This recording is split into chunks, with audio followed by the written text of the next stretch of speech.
Hey, so this is the last of these 4 lessons looking at trigonometric values beyond acute angles, and for this we return to looking at sine and cosine functions, especially as periodic functions, graphing them as waves. Before I get into the problems, just keep in mind whenever we're solving equations, whether it's graphically or algebraically, that involve the tangent function, we need to remember that the tangent function is not defined at 90 degrees or 270 degrees. Or anything coterminal with that, anything that ends at those same spots when in an angle at center position, or in radians, that's pi over 2, 3 pi over 2.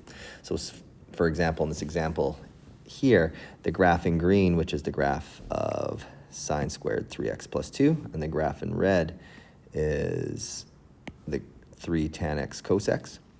It looks like there's a solution at pi over 2 right here.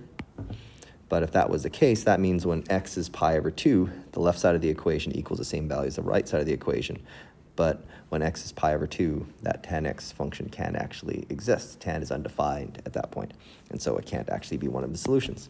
So aside from that, that doesn't come up too often, but we do want to be careful about that. That said, for this first equation, I want to solve using a GDC, 3 cos x equaling tan x, but only in the restriction from 0 to 2 pi. So looking at the restriction, that tells me we are dealing with radians, and I'll go to a graphing device in a moment, but really we want to graph 2 equations, y equals the 3 times the cosine of x, and y equals just the tangent of x. And so I'm just going to go to Desmos. Here I have the graph. Now keep in mind this graph keeps going on and on forever. Both these functions have no end. And so if I want to find the solutions here, there's an infinite number of solutions just if I look at the whole graph. But the restriction that values of x are only between 0 and 2 pi. So I only want values of x between 0 and 2 pi, which means on a graphing calculator, I could change my window settings so that my x min is 0, my x max is 2 pi. Here, I just know to ignore everything to the left of the y-axis. I have a solution here and here and here. And as soon as I get to here, I've gone too far. In fact, actually, I've already 8.4 is more than 2 pi, but so is 7.294. It's more than 2 pi, so I'll get rid of those. So in the end, I only have 2 solutions that are between 0 and 2 pi. So to 3 significant figures, approximately 1.01 and approximately 2.13.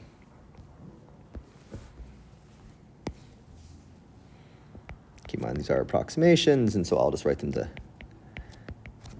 3 significant figures. All right, if we know how to use a graphing device, that should be really quite quick. Just keep in mind, again, if this restriction here was in degrees, I'd want my graphing to be in degrees instead. All right, I have a question here looking at the rotation of a Ferris wheel, and I have an equation that describes the height of a person on this London Eye Ferris wheel as a function of time in minutes. So time is in minutes and height is in meters. And I can tell by looking at the equation that I do want to think in radians here, and that is generally what we'll usually use. Now, even though I came up with this equation for you, this part here, the pi over 15, that gives us a sense that we are thinking in radians, and that's it. If you're ever not sure, the default is actually radians. That's it. I'm telling you, think in radians. And so how long to the nearest minute is a passenger more than 100 meters in elevation? And so for this, it helps to make a graph, and I want to graph 2 things. On my device, I want to graph the main function. I'll write it as y equals negative 60 cosine of pi x or pi t, but most graphing calculators want an x, plus 75, and I want to graph y equals 100. And doing so, turn that off. I have this. Now, right now, I don't see anything because my window settings are off.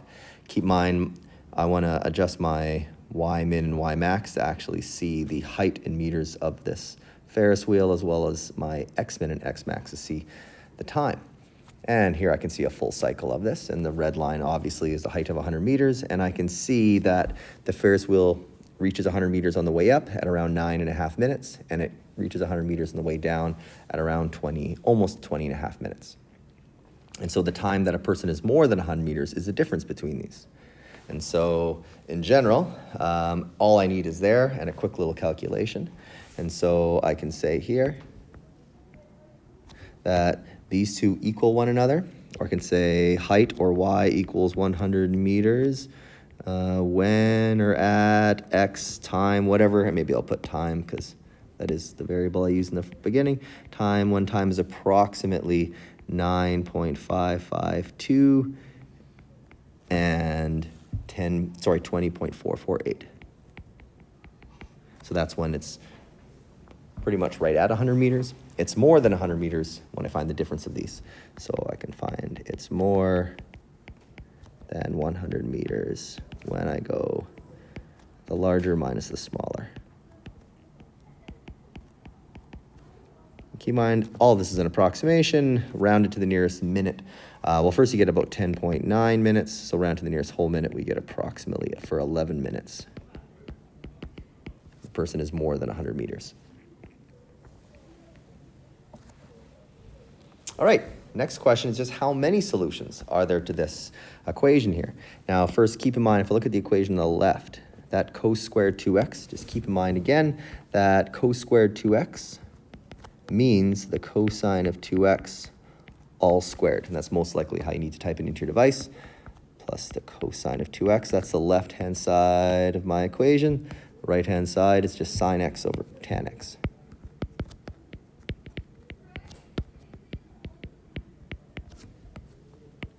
All right, so again, I want to graph this, and I can look at my restriction here. I again want to be in radians, but in the end, I only want to know how many solutions there are between minus 2 pi and positive 2 pi. So first, I'm just going to graph the whole thing. Although again, on many graphing devices, you may just want to change your window settings to have an x-min of negative 2 pi and an x-max of positive 2 pi. So this is what I see. So if I look here, for example, I can see a solution off here of the left, negative 5.723. That is within my restriction. That's a negative 5.7 is more than negative 2 pi. If I look over here, negative 8, that's too much. So here's a solution, here's a solution, here's a solution, here's a solution. And I think that's going to be it, those four, because the next solution, 6.8, is more than 2 pi. Again, on a graphing device where you can just set your window x-min and x-max really quickly, you can just see what you need to see right away. So in the end, these are the four solutions we want to look at. And that's it. I don't actually ask for what the solutions are, just how many are there. And so there's four solutions.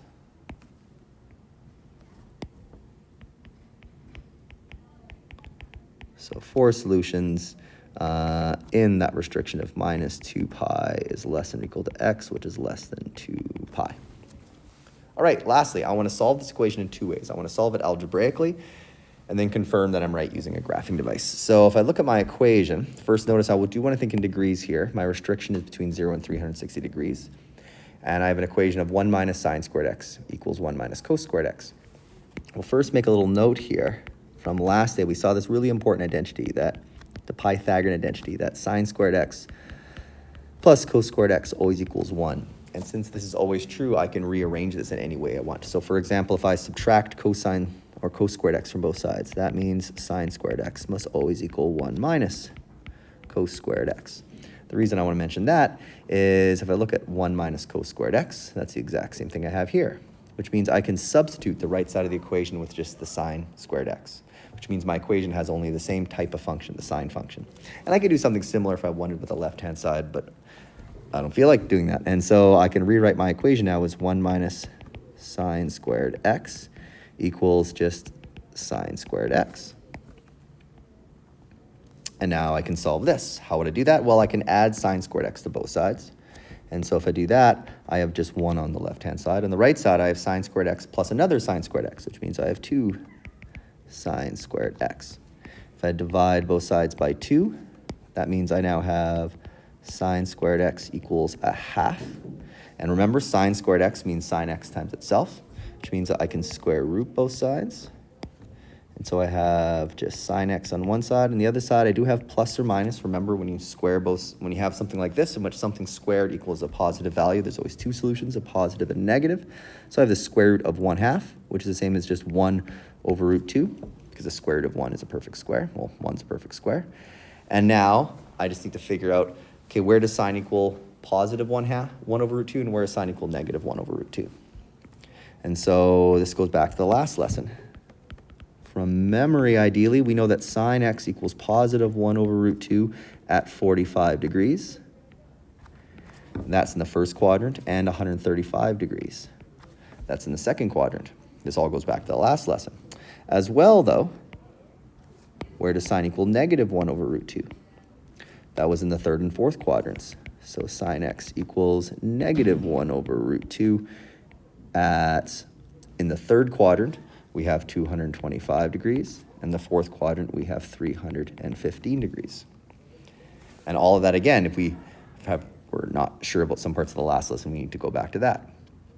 And those are our 4 answers, algebraically determined. I'll quickly go to the graph of this, but I will say this is correct. And it's quite quick if we have those angles memorized, where sine, cosine, and tangent equal, for example, 1/2 root 3 over 2, 1 over root 2. And so just quickly going to the graph, finish things off. This is the graph of my 2 functions. Now I'm actually in radian mode right now, and I don't feel like changing it, but I can see these solutions here, pi over 4, 3 pi over 4, 5 pi over 4, 7 pi over 4.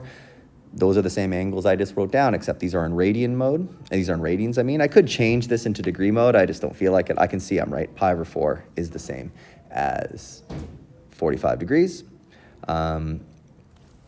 And so I don't need to spend more time on it.